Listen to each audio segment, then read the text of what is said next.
Tennessee at Martin, who's been so gracious during this time here. It's such a beautiful campus. I've enjoyed viewing the quad area, gorgeous art and innovation in solar panels, and we're just delighted to be here and take this. And if you're continuing to look at some more programming on these forums, you'll find next Thursday, June 16th, will be a forum in Memphis at the University of Tennessee Health Science Center. We'll then be at June 30th at University of Tennessee Chattanooga. And then will be our final forum before the primary is going to be July 14th at University of Tennessee Southern. And our congressional candidates, when you're ready, please come down. As they say on Price is Right, come on down and get you into your seats. And again, I thank our timekeeper who's done just an excellent job of keeping us on track.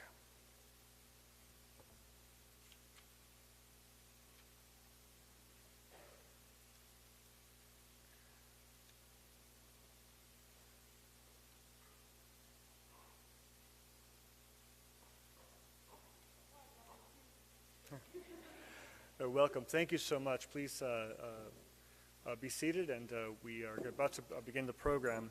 Again, we have 9 congressional districts, 9 House districts, that is, in the state of Tennessee. Today's forum, after the gubernatorial forum, is a focus on District 8. Representative David Kustoff is the incumbent. Regrettably, he could not be here. He's in Washington, D.C., doing his duty there. But we are delighted to have candidates, with 1 Democratic candidate, there are 2 Democratic candidates, and 3 of the Republican candidates, 3 of the 4 who are here. You'll get to know Dr. Lynette Williams, who is a Democratic candidate for District 8. She's in the race with Tim McDonald, who did not attend today. And we have the Republican candidates, Danny Ray Bridger, Gary Dean Klaus, and Bob Hendry. And this district, we recently went through a redistricting, of course, because of the 2020 census, represents a large swath of communities and counties across West Tennessee that include places like Martin and Jackson and Blue Oval City, which we discussed in the gubernatorial race. So let's begin. We'll start with a 90-second introduction for all of the candidates, starting from this side of Dr. Williams, and we'll go further this way. So Dr. Williams, you have 90 seconds to introduce yourself to the audience. Good evening. I'm Dr. Lynette Williams. I'm a native Memphian, and I'm running for U.S. House of Representatives, District 8. I would love to have your vote, and then I'd like to tell you just a little bit about myself. I am a Democrat, lifelong, as well as a Christian, and I want to get those Christian values back in politics, because we know that there are gifts of the Spirit. I have the gift of helps. Helps means that for health care, I'm interested in health care. I'm interested in education for us, better education, living wages, and public safety. I really want you to understand that this is the time that we need to be closer to God, and we need to stop all the division and the partisanship. I want you to really think about that, because at this time we really need to be able to come together as a country. We're all Americans, and I would love to have your vote. Thank you. Thank you very much. Mr. Bridger. My name is Danny Ray Bridger, Jr. I'm a lifelong Tennessean, lived here my whole entire life. I'm representing for District 8 against David Kustoff, who has pretty much let us down because he has sold us out. He was a God-fearing man when he went. He's no longer a God-fearing man. We need more God-fearing men and women, as the doctor here just stated. Division, there's always going to be some kind of division. We're never going to get past it. Nobody wants to be kumbaya. That life does not exist. This is America. We're always going to have some kind of differences. The problem is when you put those differences aside and at least come together and have an agreement. I have 5 children, married. I have 6 grandchildren. That's the reason I'm running, because the people in power now are destroying this country, and my 6 grandchildren are not going to have the life that I lived. They're in debt to their eyeballs already and not even working. That is the reason we had to have new leadership in Washington, new leadership in the state. And if they're there now, they don't need to be there. Thank you very much. Mr. Klaus? My name is Dean Klaus. I am a God-fearing doctor of physical therapy, Air Force veteran, security forces. Married, have 2 young children, which is pretty much the main reason that I decided to run. Fight for my children's future, make sure that they have the freedoms that I grew up with and that my grandparents grew up with. I'm tired of watching our own government chip away at our own freedoms. They're chipping away at our Constitution. They have for well over 100 years. I'm tired of watching my patients come in vaccine injured and having to treat them with they're going to have lifelong issues now from this vaccine that has been pushed by the media and our government. I'm tired of the election fraud being unchecked. People are still walking free when we have a blatantly stolen election, and we still have local governments pushing for machines when we clearly need to get rid of them. I'm just tired of the way that things have gone so far in our country in the past few years, and that's just a few of the reasons why I decided to run. So check me out, ClausForTheHouse2022.com. Thank you very much, Mr. Hendry. Thank you for having me this evening. I'm very excited to see so many young people here tonight. Thank you for being here. You are our future, and I'm running because our country needs a future. Our current generation has, in fact, let us down to some degree because we are not performing the fundamental function of government. And that fundamental function of government is to secure the rights that God has given us by virtue of the fact we're created in His image as human beings. I'm a Naval Academy graduate, served in the Marine Corps for my first career as an officer in the infantry, traveled the world, led men on 3 continents. I worked at FedEx. I've had a 10-year career as a pharmaceutical rep. I've owned my own businesses. I have 7 children and 7 grandchildren. They deserve a future.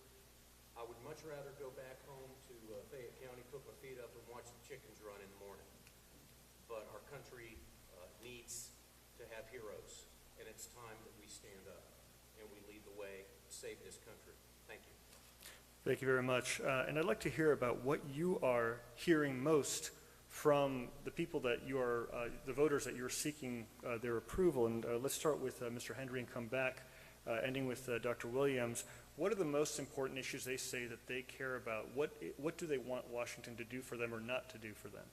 Well, that's a very good question, and as part of my campaign, one of the things we started out doing early on was taking surveys that were very open-ended so people could tell us what's on their mind. And the overwhelming things that we're hearing from folks, first of all, is at this point in particular, is we need honest people of integrity and grit back in Washington. The next thing we need to do is we need to secure our border. A nation without a secure border is not a nation. Then we've got to get our economy back under control. And these are the things that are most important from what people are telling me, and I'm seeing those most commonly. Those are the top 3 things people are telling me. Thank you, Mr. Klaus. Are we going back the other way? Okay. Oh, yes. I thought we were coming back to That's good. the thing that I'm getting the most is inflation right now. Obviously, inflation's through the roof. We were talking out there waiting that bacon and beef are $8, $6, $9 a pound, something like that. It's up there. Materials, if you're building things, it's crazy expensive. People can't afford to live anymore, and then you have gas on top of all that. You can't get from A to B. On top of that, you have our current representative voting to send $40 billion away when we have this massive inflation right now. That's the biggest thing that most people are talking to me about, followed by Social Security and Medicare. People are obviously worried that they're not going to have access to Social Security or Medicare in the future because of this runaway spending that we're seeing. They're using Social Security as an emergency pot to bail them out at the end of the year because they can't make a budget. That's the biggest thing. The next biggest thing, probably just corruption in general in the government. People are worried that our government officials are not doing what they're supposed to do. They're not looking out for Americans. Thank you very much. Mr. Bridger. The biggest thing I've been hearing is gas prices. I own my own small business, so I go to service calls. These little ladies, and you tell them what the material costs, it almost brings them to tears when they tell you they're on a fixed income. But I can't control prices, so I usually give those prices to these little ladies at cost. You can't stay in business very long doing that. Then the next one we hear, same people on fixed income going to the grocery store. They didn't get a raise. Congress gets a raise, everybody else gets a raise. I can change my prices so my income stays the same. People on Social Security cannot. It's wrong. It's very wrong that people have to make a decision to buy medicine, to buy food, or put gas in their car just to get back and forth to work. It's those two or three things are just ridiculous. And then you go to the grocery store and they're like, oh my Lord, it's terrible and it's got to stop. Thank you very much. Dr. Williams? Like I said, that's an excellent question. What I'm hearing from the constituents are basically my acronym for helping the community. First is H for healthcare. We're having a problem as far as healthcare is concerned.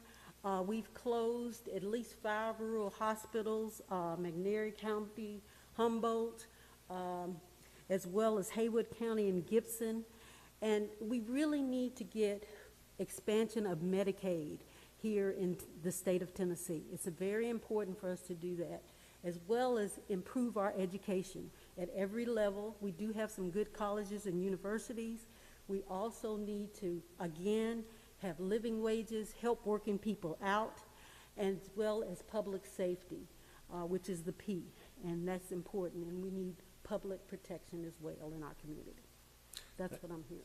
Thank you very much. I wanted to touch on something that you've all addressed, which is high prices, inflation, and gas prices. I'm staying on University Drive and noticed that gas prices are $4.71 as of today for regular unleaded, which is substantially above what it was some time ago. If you were elected to Congress, received your nomination, and then won the election in November, what would you do as a member of Congress to try to fix this? And what I'd like to do is go with Mr. Klaus, Mr. Bridger, Dr. Williams, and end with Mr. Henry. So, Mr. Klaus, please. I think the first thing we would try to do is work with states to repeal the gas tax. It needs to go completely, as do other taxes like alcohol tax and gun taxes and things like that. But gas tax especially has to be dropped.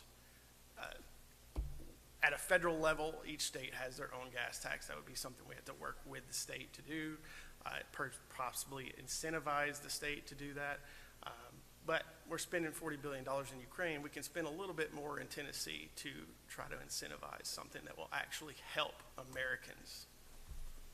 Thank you very much. Mr. Bridger. The first thing I would do to get to Congress is file impeachment charges on half the people that are there. Just start there. That's a good place to start. Impeach all the people that are there who have run this country. We were oil and gas independent. We have enough oil to last over 100 years. Some say 300 years. Why are we buying oil from Russia? They're pushing electric cars, which our grid cannot hold. All of these stuff, and anytime you hear the government say, we're going to incentivize, we're going to get a tax exemption, that's code for nobody wants this. It's a pipe dream on electric cars. Yeah, the technology will be there sooner or later. It's not there right now. So we're going to bankrupt the country pushing something that does not work yet. And this is ridiculous. Folks, we can't keep going at this rate. We've seen this before in history. History repeats itself if you don't learn from it. We've got a generation of kids, I'm sorry for y'all, but y'all haven't learned the history that we on this stage have learned. Thank you very much. Dr. Williams, and again, the question is about inflation and gas prices. What would you do if you were elected to Congress? Well, I would definitely work with the other part of the aisle as far as getting something done. Basically, this is something that's going to happen periodically. We've been through this before. As far as that's concerned, we need to definitely tap into our reserves. We do have oil around here, but we also have to work with the people that are the oil barons that actually started this country.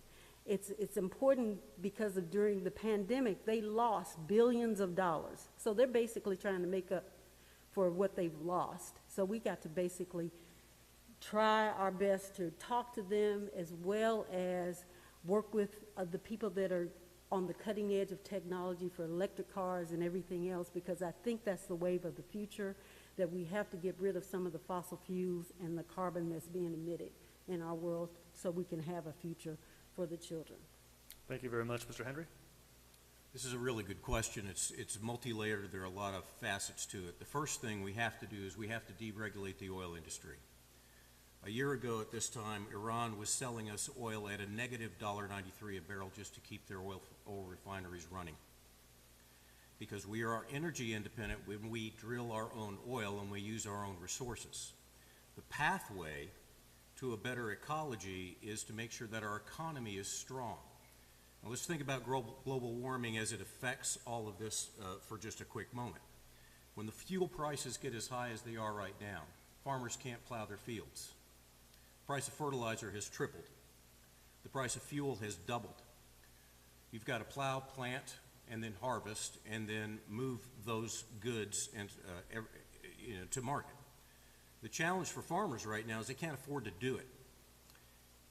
The challenge for us as a world economy is if we can't farm and produce our own food because fuel prices are so high and the world does warm up, Thank you, Mr. Henry. then we will hit drought, Appreciate and it. then we will hit famine, and then we will have real problems on our hand. Thank you. At this time, Congress is tackling legislation to address a spate of massacres that we've seen over the last several months, more than 200 in this country to date in 2022, including Buffalo, Chattanooga, and Uvalde, Texas. They've all said that they want a solution, maybe a different solution. What is the approach that lawmakers should take? And do you believe that 18-year-olds should have access to AR-15 assault weapons? And what I'd like to do is go with Mr. Bridger, Dr. Williams, Mr. Hendry, and Mr. Klaus. So Mr. Bridger, please. This is a multi-layered question too, because the Second Amendment says the right shall not be infringed. Infringe means you don't talk about banning guns, you don't talk about taking away from guns. So there's probably some 18-year-olds here in this audience. I'm gonna ask you to go fight in Ukraine and give your life at 18 years old because you can get drafted. But you can't own a firearm to protect your own family. Something's wrong with that picture. You're old enough to fight, but you're not smart enough to own a gun in your own house in the same country of the same weapon you're firing. That's just idiotic. I mean, they're passing laws when the problem is the hearts of men and women. They've gone from God, and they've gotten away from that. Until you put prayer back in school and turn it around through education, nothing's going to change. Chicago has the strictest gun laws. How come the criminals are still getting guns? Anybody ever asked that question? Thank you very much. Dr. Williams? I truly believe that the answer to this is basically with us, and it's in the Bible. The shedding of innocent blood in Proverbs 6 and 16 and 17, it says that's one of the things that God hates. The shedding of innocent blood, a lying tongue, all these are listed. And abomination is actually division among the brotherhood.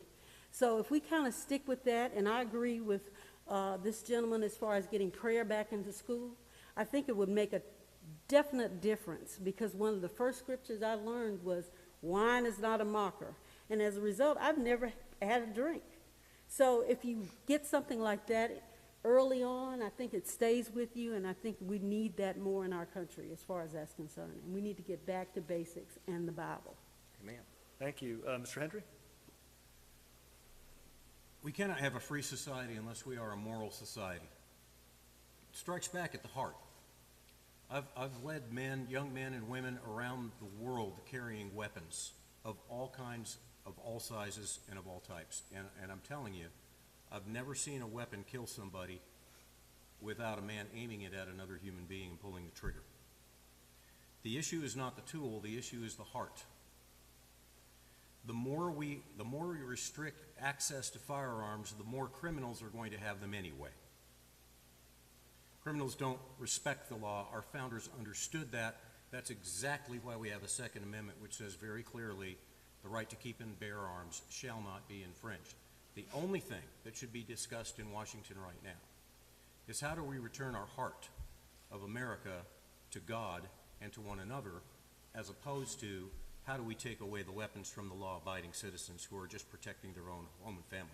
Let's remember that in Uvalde, it was a dad who grabbed a shotgun and ran into that school that saved more lives. Thank you very much. Thank you very much. Mr. Klaus? I think these guys hit on some good stuff. Definitely, we need God back in our lives, daily, schools, everything. It doesn't have to be forced, but people should be able to pray in school. We need morality back. The only thing more gun laws do, though, right now is create more criminals. More gun law. UT Martin, we're in a gun-free zone right now. We are all targets right now. Gun-free zones create targets. People, criminals with guns, know that they can come here and shoot this place up, and they're going to face little to no resistance, minus the officers in the back. We can't have this. It's our constitutional right to carry, and people should be able to carry. We have a mental health and a morality issue that needs to be fixed, and that starts in school as children. Thank you very much. This next question alludes to something that's happening tonight. We're having a publicly televised hearings of the committee on January 6th by the House of Representatives, principally Democrats, but with 2 Republicans on the committee. I wanted to get your opinion about what would you like to see out of this committee's work, if anything, and why? And I'd like to start with Dr. Williams and then go with Mr. Hendry, Mr. Klaus, and Mr. Bridger. So Dr. Williams. It's very important for us to get the truth. That's what I believe that we need to get out of these hearings. And it's unfortunate, like the network of Fox is not going to have any of the hearings, because a lot of the people at least need to hear the evidence and make a decision for themselves exactly what happened on January the 6th and exactly what happened prior to that as far as the election results and everything else. People just need to hear the truth. They were allowed to hear it during Watergate. We need to have the truth out so people can understand that, because the truth will make you free. Thank you. Mr. Hendry? When we have a presidential candidate who on October 14th, prior to the national election, announced to the world that his party had developed the most sophisticated election fraud system in the history of mankind, we have a problem. The investigation should have begun then. The challenge we have right now is now we're dealing with this after the fact. It was very clear to me, I've never seen election counting stop in the middle of the night in my entire life. The next morning to see the numbers had flipped. So on November 14th, I traveled to Washington to protest on behalf of getting this investigated. Nothing happened. I was there on January 6th. I was an eyewitness to what happened on January 6th. Again, this was not an insurrection. There were enough people outside the Capitol. If they really wanted to go in there and take the country, they could have done it with their bare hands. They did not do that. So the question is, what really happened that day? And the fact that we have to live with a president whose legitimacy is rightfully questionable. I doubt this hearing is going to do that for us. Thank you very much. Mr. Klaus? I too was there. As far as the January 6th committee goes, it's a complete farce. If they really wanted to show evidence, they would release thousands of hours of video footage, but they're purposefully trying to hide that. Just like Mr. Hendry, I was there was no insurrection. The insurrection occurred on November the 3rd, 2020. That's when the insurrection occurred. There were probably at least 1 million people. I mean, you could probably guess about 1 million. There's a lot of people, more than I've ever seen in one place. We could have taken over the entire United States if we wanted to. At that one building, there's no way there was an insurrection. And I listened to Trump's speech beforehand. In no way did he incite anybody to do anything. This goes back to the leftist ideal that one person is responsible for someone else's actions. If somebody did do something at the Capitol, it's their own actions. It's not because of something that Trump said. The January 6th committee is a complete farce. Mr. Bridger? Well, I agree with the 2 gentlemen to my left here. It's the same thing over and over. Smoke and mirrors. Smoke and mirrors. Don't let the right hand know what the left hand's doing. Let the left hand know what the right hand's doing. Washington is good as that. They're taking your attention off of something else. Start watching the news. What about all the factories that are burning? What about all the food shortages? And we're worried about 106 people, 160 people who still have not been released from jail. You know, a right to a fair hearing, a right to post bail. These people are still locked up. They don't even treat murderers like that. This was not an insurrection. It's a protest gone bad, if you really want to call it that. Basically, they got a taste of their own medicine of what's been happening in Seattle and all across the states.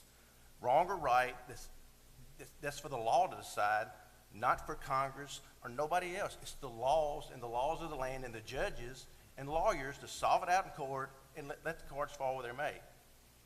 This is ridiculous. Thank you very much. And to loose to the next question, I've also been asked by audience, what is the official position of the USA Today Network Tennessee on these matters? Obviously, President Trump won handily the state of Tennessee, but the courts ruled that there were certainly many questions and many challenges that President Biden is the President of the United States, is inaugurated. And I settle that because there will be an election where, if you're elected, you could turn the majority from Democrat to Republican. And if you do get that opportunity, what should the Republican Party do with Joe Biden having 2 more years in office? And what I want to do is start with Mr. Hendry, Mr. Klaus, Mr. Bridger, and then I will modify the question for you, Dr. Williams. So if I understand, it was kind of a long question. So if I understand the question, it is, what should we do relative to Mr. Biden and his presidency? Yes, so Which is if the Republicans win a majority in 2002 midterms, knowing that President Biden has 2 more years left in office, how should the House relate to him and should and work with him or work against him? In my mind, the current president has committed 2 impeachable offenses that the House needs to call him into account for. The first one being shutting down our American oil production, which is crippling our economy, and the second one being to keep our border open. We entered World War I because of the threat of invasion from Mexico, from our south. And we have a wide open border right now. That is an impeachable offense. You cannot have a secure nation without a secure border. Now, in order to proceed with impeachment, you have to have all of the T's crossed and the I's dotted. You have to know what legal ground you're standing on, and you have to have replacements in place to step up. So this is a very complicated question, but at this point, if Mr. Biden doesn't change course, he needs to be removed. Thank you, Mr. Klaus. Pretty much the same thing. He needs to be impeached. He admitted to largest voter fraud in history. We have Arizona, Wisconsin, Michigan, Georgia, all with massive amounts of evidence, and they have agreed to hold their ballots and their evidence longer than the 22-month requirement. At that point, we can incentivize the states to go ahead and do a full independent election, or audit rather, of the election, and do what's appropriate via the states. Mr. Klaus, if I could push back just for one moment, because in Arizona, for example, there was an independent analysis by the Republican majority, and in Georgia, the Secretary of State, also who won re-election now, certified that these elections were done correctly. My question would be to you, why do you believe the election was stolen or was Because I sat and watched Arizona legislature hearings, and the media, USA Today, I'm not sure if it was part of it or not, but the media tried to portray it as Arizona confirmed that Biden won. That was not true. Arizona did not confirm in the audits who won. They laid out massive amounts of fraud without confirming one way or another who won. Georgia, Brad Raffensperger, who you're talking about, who certified, has already come out. He keeps certifying, but he has come out and contradicted his own previous statements and said that there was issues. Voter GA, Voter Independent Group in Georgia, has found massive amounts of fraud. There is video evidence of people pulling out suitcases full of ballots in Georgia. There's massive amounts of evidence that there's fraud, and the media keeps wanting to pretend that it doesn't exist or that these states confirmed Joe Biden as president. No, they confirmed there was massive amounts of fraud without saying who won. Well, thank you for engaging with me on this, Mr. I'd like Klaus. to add something to that. Sure, if I may, I'll come if I back may. to you in just one moment Okay. for 30 seconds. But Mr. Bridger, if I could go to you, and I'll come back to Mr. Henry for 30 seconds. This is a real hard question to answer. Y'all enlighten on everything. Pretty much you take everything that they said and multiply it by 10. I mean, it's hard to answer this in a short sentence, but there was election fraud. Let me just tell everyone in this room, follow the money. Do you think a Republican can't be bought off in some state house to certify an election, or they'll threaten his family? This country will stoop to that low. It's been happening for years. It ain't the first time it's happened. Bullying don't just happen in high school and elementary. It happens in the political world too. They will threaten your families. They're threatening Kavanaugh now. He's a sitting justice. That used to happen in history. All of this stuff that's happening is for a reason. Diversions. Watch the diversions. Open your eyes. And the God-given common sense that God gives you to use that Grandma talked about. Watch what's going on. If it don't smell right, it ain't right. Thank you very much. And we'll give 30 seconds to Mr. Henry, and then we'll come to Dr. Williams. I have a Can I do a follow-up. rebuttal as well? Yes, yes. Okay. Yeah, the question smacks of, the officials who were in charge of the election that was stolen are the ones who are certifying that the election was all right. It really doesn't matter what party they're from. The question is, were they using proper integrity? And that requires an independent investigation. So when a state is accused of having election fraud, then there must be an independent investigation in that, not the state election commissioner investigating their own election. That just makes no sense whatsoever. Thank you very much. And Dr. Williams, I'd love for you to respond to what you've heard, and also to talk a little bit about if the Democrats do retain the majority, how do you think you can be productive in the relationship with President Biden? That'll be my minute and a half. Right? Perfect. Okay, Perfect. But I want to do my 30-second Yes. rebuttal. Yes. I disagree with my apparent colleagues here, or the people that are running on the other side, only because, like I said, I still believe the truth needs to be heard. We heard it when we actually heard everything about Watergate. The difference is we have a lot of cable channels now, and nobody knows what the truth is. The only thing is we just need to get the truth out so people can evaluate for themselves. My thing is, I don't believe out of all these elections that all of a sudden we have election fraud. I don't believe that. I don't believe that because our country is stronger than that as far as being able to run elections. We've been able to run elections up until Trump got elected, and now all of a sudden we can't run decent elections. I don't believe that. I just believe we need to investigate, get the truth out, and it's not a political issue. It's basically an American issue that we have to have the belief that we can vote and our vote will count. And unfortunately, we know in 2045, my Caucasian brothers and sisters might be in the minority. And then people of color and everybody else are going to be in the majority in this country. And if we're for the people and everybody has a vote, we ought to be able to Thank you, handle Dr. that. Williams. And actually, this next question, I'll start with you, and I'll ask the gentleman if they want to weigh in on this. Okay. If the Democrats do retain their majority in Congress, what should they do to be more effective? We know the Build Back Better law has not passed. It's been a failure. We know we've had issues with regard to inflation, and there's been other issues where there has not been cooperation, despite the fact that you have the Senate, the White House, and the House of Representatives in Democratic hands. What would you do if you get the chance to retain this majority and get to be elected to carry out an agenda that you believe is worthy of the American people? I definitely believe in the Build Back Better plan that Biden's put forth. I believe it will help a lot of people.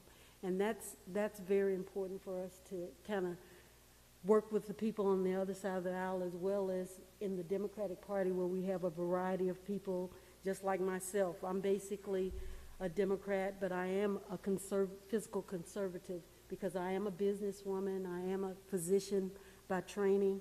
And so as far as that's concerned, we need to do a better job as far as working across the aisle to come up with solutions that we can actually serve the people instead of serving ourselves. And gentlemen, would any of you like to respond to the question, basically, if the Democrats do retain that majority, what do you think will happen? And why don't we start, yes, with you, sir. You will see the greatest depression this country has ever seen. Anybody else? 1929 will look like a cakewalk. This country will fold in on itself. We will be a third world country. Venezuela will have more money than us. Well, we already don't have any money. We're $30 trillion in debt. And we're sending $40 billion everywhere. So we can't borrow any more money. We can't expand Medicaid because we don't have the money to expand Medicaid. People in this room, most of you are young, you will never draw Social Security. I was going to tell you, the program is broke. There's no money to come from.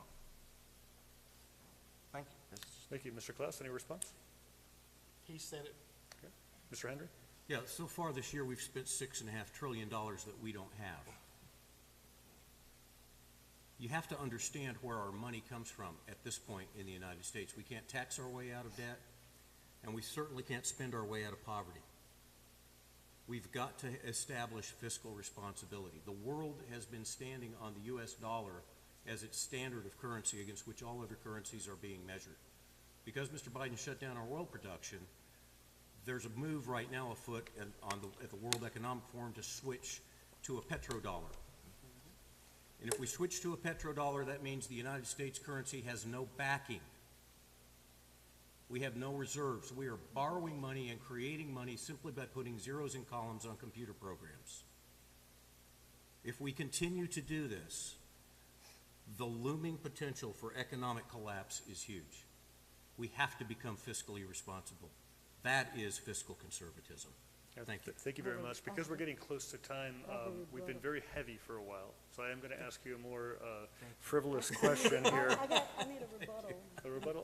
Why don't we do this? Because of time, I'll just, just just one- 20 seconds. Just 20 I seconds. just wanted, this problem as far as our dollar is concerned, the American dollar has been depreciating since the Bush years, okay?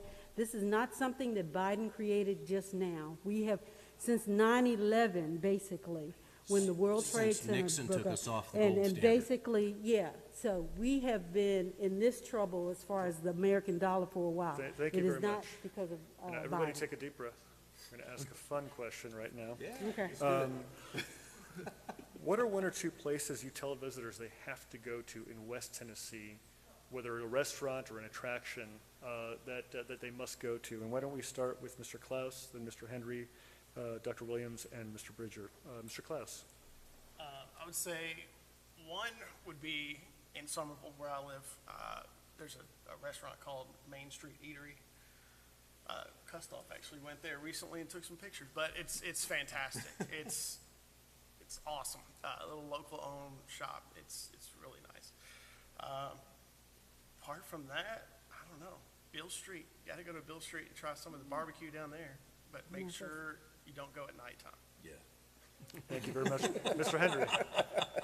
I'm from Memphis. You can go at night. Oh, I think one of the greatest places to go here in West Virginia is about 3 miles outside of Somerville, a little bit farther east, and it's Backerman's. Yes, Backerman's, and get the ice cream, because you will get the biggest small scoop of ice cream in your life. The other thing I would recommend people do in Tennessee is we have an incredibly rich history. This state was founded, was carved out of North Carolina in 1796. And we have an incredible, rich history. Go to the historic sites. Go to Shiloh. Go to the Hermitage. Go to the places around where you can see how these people lived and what they did to carve out a great state in the greatest country in the world. Thank you very much, Dr. Williams.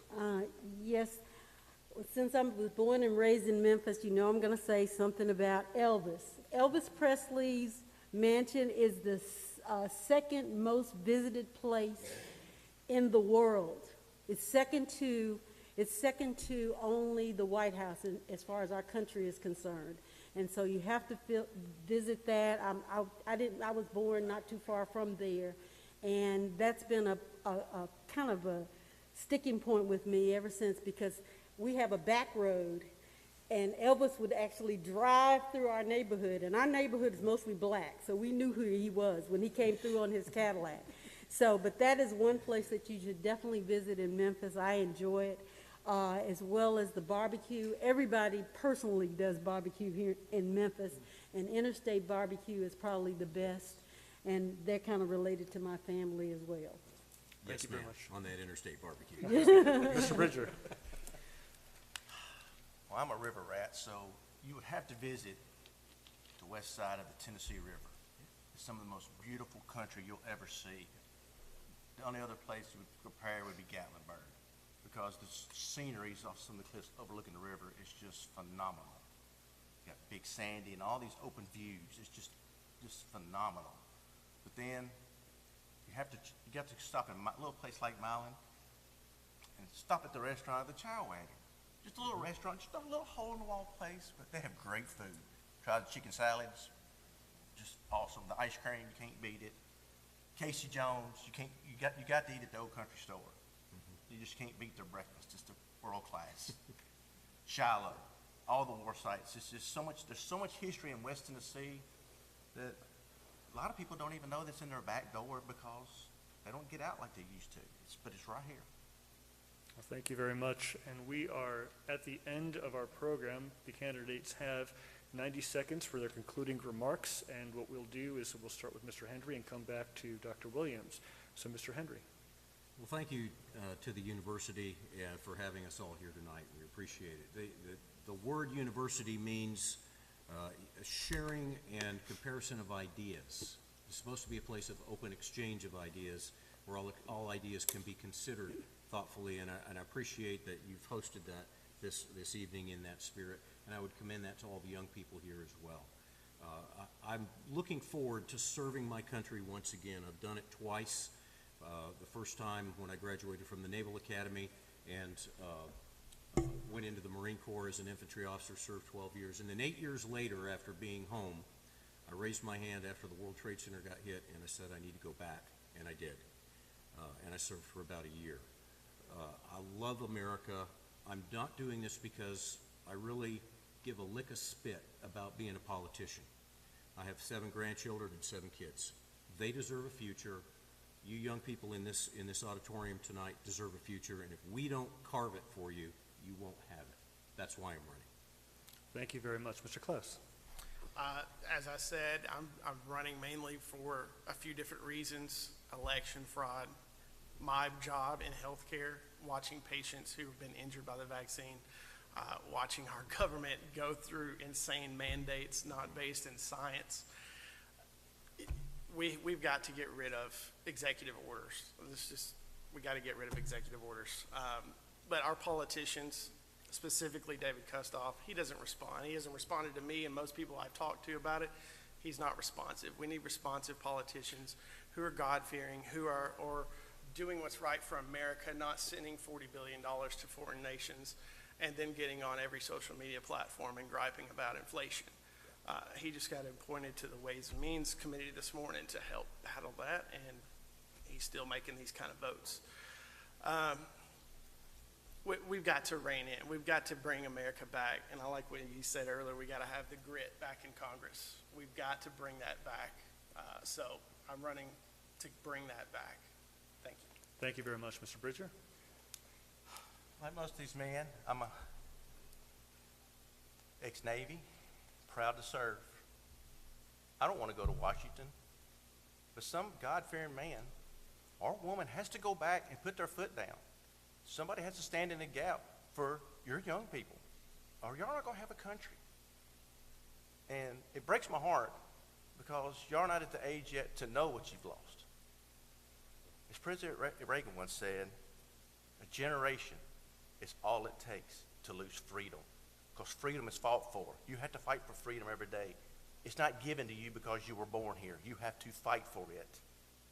And for you to sit by and do nothing is wrong, and it's very un-American. I'm doing this for my grandchildren because God laid it on my heart to run. I don't know why. But to run on God-given principles. I am not perfect, but I will make this oath to you. I will fight for Tennessee values. What does Tennessee values mean? Common sense. You have a budget. Mom and Dad only give you $20 for fuel. That's all you get that week. When it's out, you're parked. The government don't have that option. They just keep borrowing, printing. Our printing presses are wore out. They cannot go any further. Somebody has, like Mr. Klaus says, somebody's got to get on social media, because that's where most people are now, and raise such a stink and raise all of this stuff up to stop. Thank you very much. Dr. Williams? Again, I'm Dr. Lynette Williams, and I'm running for U.S. House of Representatives, District 8. And I'd just like to reiterate that I have the gift of health, and that H is for health care, We want to improve that here in Tennessee, expand Medicaid, as well as open up our rural hospitals again. E is for education. We need to put more money in education. L is for living wages. P is for public safety and personal protection as far as that's concerned. And S is for service. I believe in being a person that can actually serve the people. The purpose of us being elected is to serve the people. And what we have to do is basically do that. And I think if we do that together and work together, we'll have a better outcome. We already know how this is going to work out. If you know anything about the Bible, we are in our end times. And so we need to be closer to God, and we need to trust in God. And God bless America as far as that's concerned. And I want to have you go to your parents and tell them in the general election, if you're a Republican, vote for me, Dr. Lynette Williams. I might be last on the ballot, but I'll keep you first. Thank you very much. And before we give a round of applause, just a reminder that the election is on August 4th. Voter registration deadline is July 5th. You can go to ovr.govote.tn.gov to register online, and early voting is July 15th through July 30th. Thank you so much to our wonderful audience here, especially the young people who joined us today. Thank you to the audience viewing from home, and many thanks to the candidates who have joined us here. Let's give a round of applause to Danny Ray Bridger, Dean Klaus, Bob Hendry, and Dr. Lynette Williams. Everybody have a good night.